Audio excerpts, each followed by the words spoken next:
Okay, welcome back to another episode of Raw Roundtable. This week we are here with my sister, Asialynn. If you want to introduce yourself. I'm Asialynn. Um, I'm originally from Vegas. Currently, I'm in Chicago. I'm active duty military, so I move around quite a bit. But yes, I'm a mother of three. I have a set of twins who are 11, going into junior high, and a 4-year-old who is starting kindergarten. Full day, so I'm excited. It's a good day. But that's it. I'm so sad because they were like this big. They're this big. Oh. But without further ado, we're going to hop into the questions. First question is, what is something that's been you for as long as you can think back to? So I thought about this question, and I'm still thinking. For a long time, I really didn't have my own identity. So, I just kind of shifted to whatever my surroundings was. So I don't really have something that says, oh, this has been me for a really long time.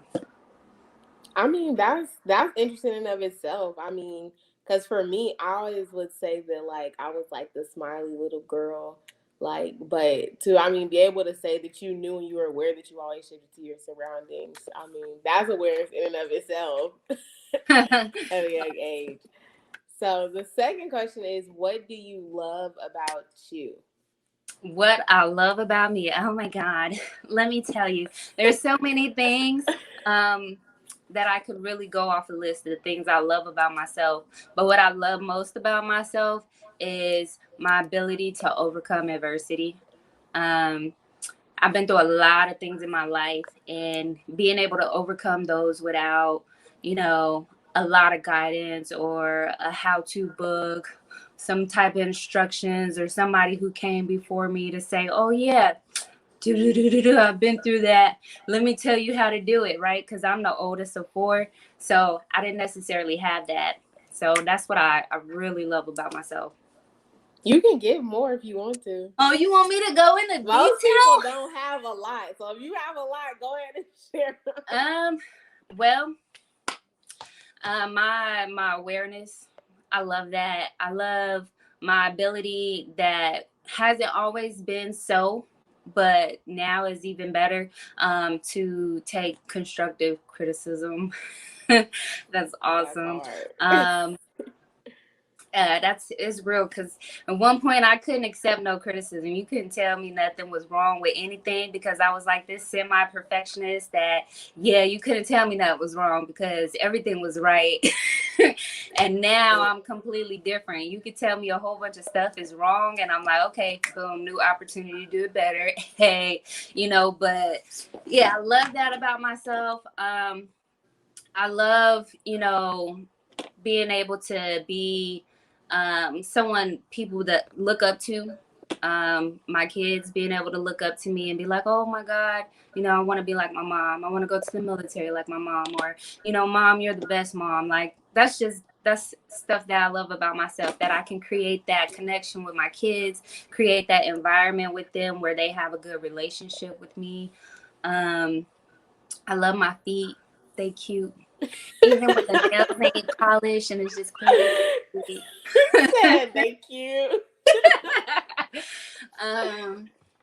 Yeah, and I love my ability to take any surrounding and kind of just up the tone, set an ambience, set energy, set a different level, like wherever I go, whatever I'm doing, kind of just cultivate environments for a nice, good, calm, fun, relaxed type of thing. I've changed a lot of different places I've been, as far as like workplaces, school environments that I sit in, people that I talk to. I love being the one that people are actually able to talk to. They come and tell me all their problems. Even when I don't ask, I'll be like, I love that I can, that I am that kind of person. But that's enough about the things I love about myself. I mean, all of them are great, and I feel like I've been able to experience you in some of those ways. I love the things that you do with the twins and Andrew, and yeah, I hope when I have kids that I can do that too. Oh, I know that you will. Yes, I really do hope so. I hope I do. So the third question is, what is a hard thing that you've had to try to accept about yourself? Um, excuse me. So a hard thing that I had to try to accept about myself is that um hmm so I always grew up thinking that, something was supposed to be picture perfect, right? As a kid, you see the way households are supposed to look: two parents, one, two, maybe three kids, they both got jobs and everybody's got this thing, And so I always had this picture of what my life was supposed to be like. And for a long time, it took me some time to accept the fact that, hey, your life's not like that, and there's nothing you can do to go back and change it and make it that way or anything like that. Like, this is your life, this is what you've been given, these are your experiences, and this is where you come from. And for a long time, it was really hard for me to accept, right? Because I just thought that, this is how it should be. And Yeah. that there's no gray area. Somebody that I just interviewed, she just said she was going to therapy and she learned the therapist told her like to start living in her own reality. And I think that's hard in and of itself. Like, and even the life you described, that pretty much sounds like my life. And sometimes I even feel like, you know, I don't have anything wrong with me. So there's like, what place do I improve? Or I can't sympathize with others because do I really know what they go through? And so I think it's like we have to learn to accept where we are in order to get to where we want to be, no matter where it is. And Mm-hmm. that is a hard process. But I mean, once you start doing it, you do it. Oh yeah, you do it and you grow and you mature, and it changes your perspective of the world, the perspective of yourself. Um, and it's amazing when you can. But of course, until you see nothing wrong with something, um, then obviously there's nothing you can do to fix it. When would you say you started to accept like criticism, or like what brought you to the place of recognizing like, okay, I can't do this anymore? Like, what were the spaces and environments? um, so I think I've learned or experienced that at different levels in my life, at different multitudes. So when I first joined the military, obviously you had to learn to accept criticism in more of a like kind of way, a little more aggressive about how you do this or how you carry yourself or how you do that. Um, and that was like, I don't know, 18, 19 when I first joined the military. Then going throughout my life, like having like regular jobs, not just the military, but having jobs where I worked at like Ross. I worked at a behavior institute place where I help people who had disabilities and do day training for them.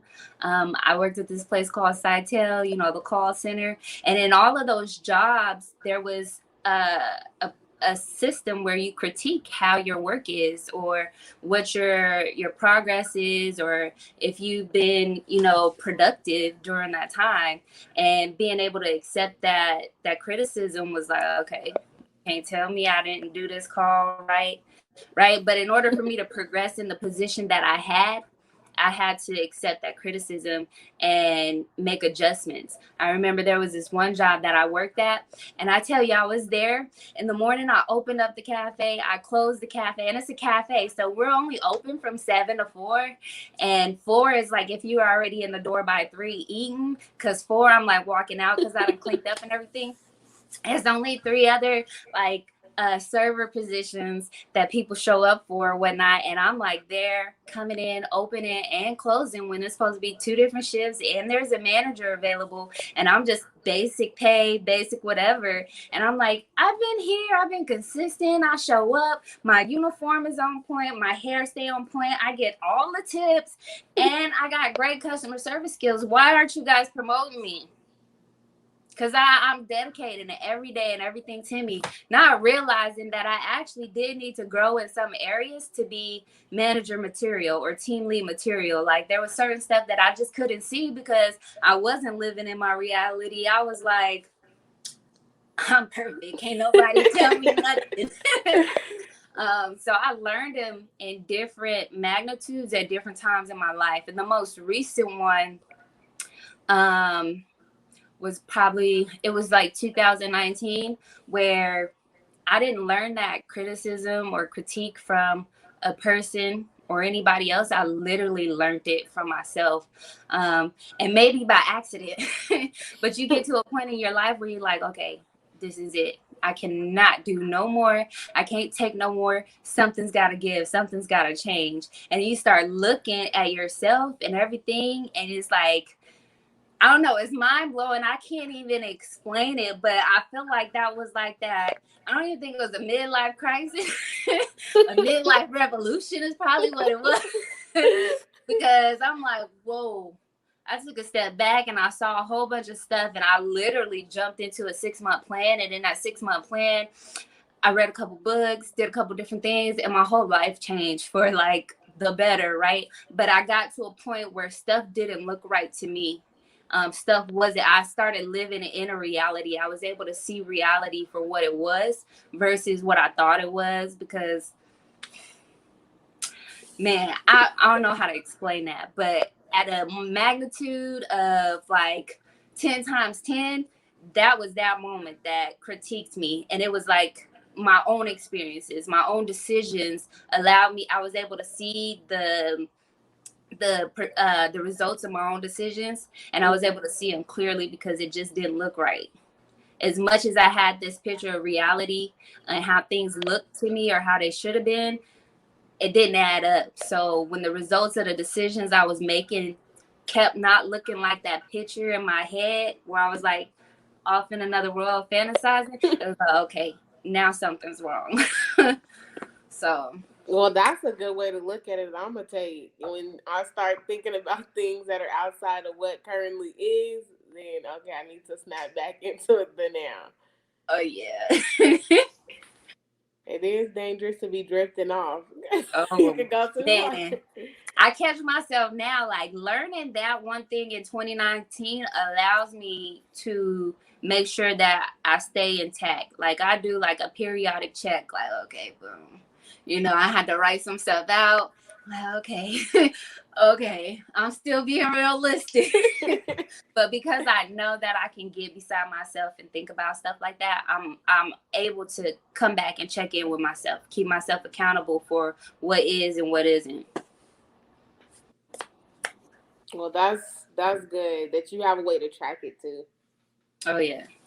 Because I struggle with the tracking part, but I'll get there. I'm gonna get there with tracking regularly. Okay, the next question is, what is a misconstrued view of you that you could elaborate reason on? Elaborate reason on misconstrued view of myself is I don't really know, because I don't pay so much attention to what other people think about me. I will say that for when I was younger, and probably even my young adult, most people thought I was weird. I thought I was weird, like really weird. And maybe it's not misconstrued. I agree with it. I agree only because as people, we're raised on the approval of our parents and guardians. And for me, I didn't necessarily have parents. I had parents who my father was deceased. I was adopted by my grandfather, and that was like my father from the time that I was 13. And my mother was around, but she wasn't there all the time. And so I would have guardians, I would have aunties, I would have uncles, I would have, great people, my godmom, and they would all put a hand in raising me and helping me. And so every person that I've ever lived with or ever helped raise me had a different approval of, what was right and wrong. And for me, I'm looking at, okay, and I had like a ton of different things coming at me to process at a young age, to be like, okay, this is good or this is bad. This is how I should look, or this is okay to look like I don't, And even today, like the way we raise our kids is on our approval. You know, they'll get to go somewhere with us if their hair is done correctly. Then they can leave the house, and that's based on our approval. It's not like, okay, cool beans, you did your hair, let's go. Nothing like that. It's like, okay, no, go fix that because that's not done. Did you brush your hair before you left out the bathroom? Okay, your hair's not done. Go do that before we leave. Oh, your shoes don't match your clothes. Go make sure you match your clothes, shoes and stuff. And so our approvals dictate, you know, what's okay and what's acceptable. So me as a child had so many different things that I looked at as guidance or approvals or whatever. And so I kind of just, it was a whole big mixing pot. Whereas a lot of people that I was brought up around, that I went to school around, had two parents, a two-parent household, or their mom was there full-time or their dad was there full-time, and they had the same guidance of approval or suggestions on what was good for them. So I mean, you just made it make sense of why your weirdness was okay for you. And it's still okay for me now, because now I know who I am. You know what I mean? I've accepted myself for who I am. And I don't even look anymore for somebody else's approval. You said what? Okay. I'm not even going to ask if that's what you said. I don't really care. But yeah, that was something misconstrued about me. Well, I mean, and each experience made you who you are, help you find your identity in some way. So absolutely, it was necessary. Mm-hmm. So the last actual question, the last one isn't a question, is if you had to introduce yourself to an audience, what would your biography or intro entail? It would be something miraculous. Of course, it'd be my name, where I'm from, what I do, what I've done. But I'm currently still kind of working on what my biography would entail. You know, I'm just starting this journey of self-love and different things, and still discovering myself. I ain't found her all the way yet, but I found a lot of her, and I'm just building on that. So until I'm like officially done, which I don't ever think that's a possibility. Maybe when you get old, you think your last day is coming, you're like, okay, let's write this down. I was about to say, you probably see one when I die, the autobiography in the beginning of the obituary and everything is going to be like, boom, boom, boom. That's going to put it all in words for everybody. Girl, look, you might need to write a book before you leave the earth. I was thinking about it. I've been thinking about it almost a year, almost 2 years now. All right, I need to stop thinking about it, but look, it might be a sign. Don't think. You're right. You might just need to do it. I'd read it. But the last one is a statement to help other people out there who may not know how to go on the journey of embracing themselves. And it's a finish the sentence. So the sentence is, to the one learning to embrace them, ... How would you feel in the end of the sentence to give advice to someone else? To the ones who are learning to embrace themselves, love is the element that covers all of that. It's a magnitude. And when you love and you learn to love yourself, you'll embrace every bit of that, and you'll embrace other people too. That's a good one. That's a great one. So that is that. I want to thank you personally for coming on here and sharing your truth, helping somebody, helping me. Tear. Thanks for inviting me. I love you, Mars. Hey, I personally want to thank you from the bottom of my heart for tuning in to this week's episode of Raw Roundtable and all the ones to come after. You are what keeps me going, what keeps this content coming. I love you, and if you're liking what you see, don't hesitate. Go ahead and hit the subscribe button. You can turn on post notifications to make sure you're the first to get notified every time I post a new video. and every time a new episode comes out of a new segment, and you would want to be first. So I just want to say thank you. I love you guys, and I will see you guys next week.